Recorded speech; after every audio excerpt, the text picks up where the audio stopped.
Hi, I'm Corey Adams. I'm a tax manager at KB, and today I'd like to introduce Noah, a tax supervisor on our team, who's going to go over the key changes to 1099 compliance from the One Big Beautiful Bill Act, or OB3A, as we like to refer to it, that was passed a little bit earlier this year. Just know that guidance on the provisions of OB3A are still being released, but what Noah is going to cover today is what we know so far about the changes to 1099s, and we are actively staying on top of any new updates, and we'll be sure to notify you if anything changes. With that, Noah, do you want to take it away? Thank you, Corey. As everybody is wondering, what are the key changes to filing their 1099 MISC forms and 1099 NEC forms? The filing threshold is actually being increased to $2,000 as the figure used to be $600 for the set for past years. If you filed these in the past, you may not need to file them because of the limitation that is increased. Alternatively, if you have been receiving a 1099 for work you have done, you may not be getting them or you may not be getting as many. However, we would like to emphasize that just because you don't get it, this is still taxable income and it still needs to be reported on whatever business you are operating or on your 1040. So now you're wondering probably when do these changes start? These changes are going to be started in January 2027 when you go to file your 1099s for any payments that you have made during the 2026 tax year.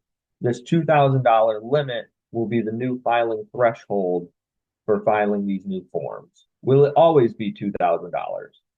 No. Only for the first year, it is going to be $2,000. And then every year after that, it is going to be updated and adjusted for inflation annually. So this will always be a changing number on when you have to submit 1099 NECs and 1099 miscellaneous forms. Please reach out to your tax advisor if you need help determining the new threshold. Are there any changes to the third-party network systems like Venmo? Yes, there are changes to third-party network systems like PayPal, Venmo, and other online marketplaces. The new threshold with the One Big Beautiful Bill Act is to $20,000 and 200 transactions. Be on the lookout for these new forms if they apply to you, as it could be the first year you receive them. An example of this is if you're a seller on eBay. Hypothetically, during the year, if you sold 250 books in separate transactions and received $25,000, you will be subject to receiving a new 1099K based on the filing thresholds.